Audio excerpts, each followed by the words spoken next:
Plaintiff Jessica Lowe started dating the defendant after she got out of an abusive relationship, and he was wonderful at first. However, Jessica soon learned that the defendant had outstanding warrants. But when a SWAT team came to their home with their guns drawn, it all became too much. Jessica's suing her ex for bail. Defendant Brian Yell was deeply in love with Jessica, but says she had a lot of control issues as a result of her previous relationship. Brian admits that he was a wanted man, but insists he only agreed to repay the bail because he thought it would be a lower amount. All right, tell me what you want me to know. In February of 2010, I met Brian. He was my neighbor. I lived right across the street from him with my ex-boyfriend.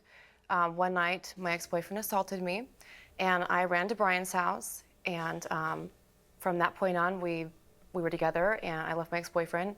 We were together, and I moved in with him. You say he was across the street? Yes, he was across the street from me. And so you and your ex-boyfriend were arguing or fighting? Yep, had an altercation, and I ran into his apartment. Ran into his arms across the street? Yes. Yes. And you all started dating immediately? We did, yes, and I moved in with him. How long after? About a week. About a week. A week later you moved in? He just seemed like such a great guy, amazing, and very loving and When charming. did he start feeling that way? Immediately. Before you ran over? No. Or after you After. ran over? So within a week, he became all that? Yeah. And throughout our relationship, it got better. So. I'll never have an argument with my wife. If there's a guy living across the street, Doc. You don't even know it. So you and your ex-boyfriend were arguing or fighting? Yep, had an altercation, and I ran into his apartment. Ran into his arms across the street? Yes. Yes. And you all started dating immediately? We did, yes, and I moved in with him. I'll never have an argument with my wife. If there's a guy living across the street, Doc. You don't even know it. Plaintiff Jessica Lowe says while she was dating the defendant, a SWAT team came to their home with their guns drawn and took the defendant to jail. Go ahead. Okay, so we were together for quite a while, and everything was great, amazing. He was a great guy, very friendly, very outgoing, and just fun. Mm-hmm. Up until about a few months later, and there was another side of Brian that I didn't know about. How long after?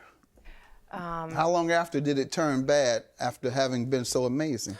I would say about 8 months. Okay. Okay, so I found out that he was a liar and that he was keeping things from me. He had two warrants, one for a DUI and one for vehicle hit and run with vehicle damage. And how I found out was I was pulled over in May of 2010, so just a few months after we had gotten together. And the officer came up to my car and asked for my information and said, "Do you know a guy by the name of Brian Yell?" And I said, "I do. What's this in regards to?" And he said, "Well, he has some warrants out for his arrest." I got home that evening and I asked Brian, "What's going on? You never told me you had any warrants. Are you running from the law?" He explained to me he wasn't, and he would take care of it. So within that week, Brian said that he went down and spoke with the courts, and that it was all a misunderstanding, and it was taken care of. It was a misunderstanding. So I believed him. I trusted him. I really did trust him. He was everything. I loved him, you know. I didn't think he'd ever lie to me. I believed that it was a misunderstanding. Well, and then in October of 2010, October 7th to be exact, on his birthday, about 1 o'clock in the morning, we heard some banging at the door. I got up out of the room and I came out, and there was flashlights going through my apartment windows. And I looked at the people, and there was a row of officers. It was like a scene from a movie. They had this big battering thing. They were gonna ram my door in. I opened the door, guns are pointed at me.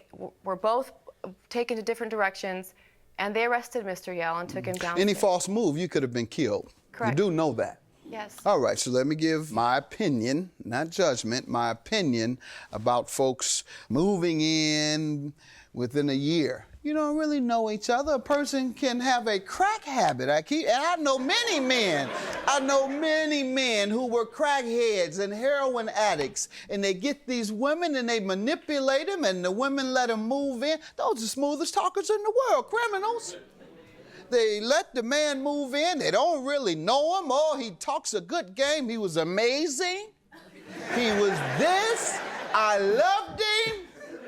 And you look up, and he's a crack fiend. He steals all your money, and you never see him again. Or he's a heroin addict. You never knew he was a heroin addict because he doesn't nod when he's at the house. You never knew he was a crack addict because you don't see the signs when he's at the house. Now, in this case, you're about to get killed. Dead. Police surrounding you. Guns drawn. All you had to do is reach for your cell phone to get ready to call mom and say, Mom, come pick me up. Reach for your cell phone. Boom. Sometimes the consequences of rushing into something are deadly. All right, let me hear your side, sir, before we get to the bail bond that she's suing you about. Most of that, the beginning was true. She's not as perfect as she might seem. What did you find out about her? Well, we didn't know each other before the incident. She had known my roommate for years and years before that, which is why she came over there, because she felt safe. I was a former Marine, and so she came over there and started living there because she feared for her life from her ex. And I fell in love with her.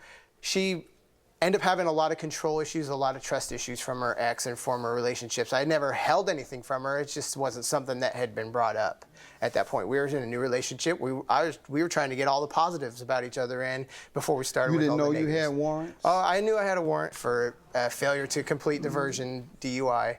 And, they took me to jail. I did 30 days, and I set up the arrangements for restitution on the fine for the hit and run. It wasn't something that, of course, not something that I planned. I never intentionally kept anything from her. She was my life. I cared very, very much about her.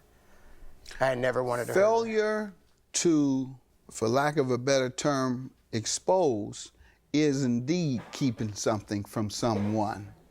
You should have said to the woman, look, I got a little issue out there now, and I want you to know in case something goes down, and maybe even you can help me with this because I have a personal crisis that you, as my live-in lover, should know. So you did deceive her. Just because you didn't tell her didn't mean you didn't deceive her. A person can have a crack habit. I know many men. I know many men who were crackheads and heroin addicts, and they get these women and they manipulate them, and the women let them move in. Those are the smoothest talkers in the world, criminals. Plaintiff Jessica Lowe says while she was dating the defendant, a SWAT team came to their home with their guns drawn and took the defendant to jail. Go ahead, ma'am. So how does he owe you for bail money? Okay, so in March 20th of 2012, he had to appear before the judge because he was late on his payment on making for his restitution. The restitution. Yeah, for the vehicle hit and run, and which he owed like $4,700 on. He was late, you say? Yes, he was 2 days late.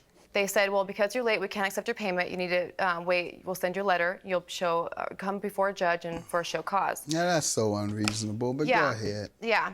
So he showed up. March 20th was the court date, and he showed up, and they arrested him and took him to jail, and his bail was $4,000. The night before he went to jail, he said to me, there's a possibility they could throw me in jail. Would you mind bailing me out? I told him not a problem. I asked him how much he thought the bail would be. He said, well, I owe $4,700, so it could be that or 10%. And I said, okay, well, I have it. I had it to bail him out. He had court the following week for his daughter for some custody issues. And I didn't want him to miss that. So I went to bail him out, and it was $4,000. And when he was released, my aunt was with me when I bailed him out. I said that it says in the paperwork, which I have right here, that they could keep all of it for any kind of restitution or anything. And he said, don't worry, I will pay you back. He said not to worry, Pay you back the what? $4,000. And I have the bail bond. All right, let's see it, and please. the statement from my witness. He has paid how much? Anything? He hasn't paid nothing. All right. You tell me your side about this $4,000, sir. Well, I did ask her if she would bail me out, and I thought it would be a 10% of that. The jail in this area, it's a brand new jail, so they have no problem with locking somebody up, and that was the whole reason. So I went for my show cause hearing. They locked me up. I had no idea what my bail was going to be. That afternoon, I was bailed out. I asked her what the bail was, and she told me $4,000. I was upset about that because I would never have paid $4,000 You were not for upset. somebody. Quiet, man. And I wasn't aware that she had that kind of money anyways. I don't recall. You were upset I was at upset. being out of jail. No, Your Honor, I was upset that she would have to pay that kind of money. Okay, so you were upset with the fact that the bail was that high. When we went to the bail hearing, I expected the 10% to be taken out of that and her to get her $3,600 back. What I agreed to pay was the 10%. At any point, did you want to pay her whatever amount she spent on you? I didn't believe that I owed. I didn't ask you that. Did you ever say to her, I want to pay everything you're going to have to pay on my behalf? Yes, I did say that I would pay So her. because you had the number wrong, doesn't mean she's not entitled to her money because you can't add. Ma'am, anything else? Did he ever agree to pay the $4,000? He says he only agreed to pay $400. Yes, he did. And in fact, just last month, I texted him, if you want to see the text See why messages. people don't feel sorry for criminals? I feel sorry for taxpayers because they waste their money on you when the government could have gotten their money and saved whatever it costs to have you in prison or in jail. When are you going to start paying me back the $4,000? Like I said before, as soon as I find a job, I can start paying you. Stop harassing me. Did you tell the prisoners to stop harassing you? $4,000, ma'am. As he said, he intended to pay you all of your money, whatever it costs. He also said on this text that he would pay you the $4,000.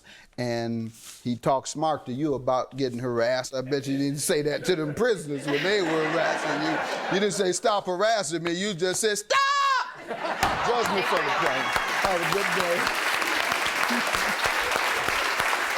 Done and over. Yeah, I won't get any more text messages, so it'll be nice. I'll have a little peace of mind. I never harassed him. I never harassed him at all.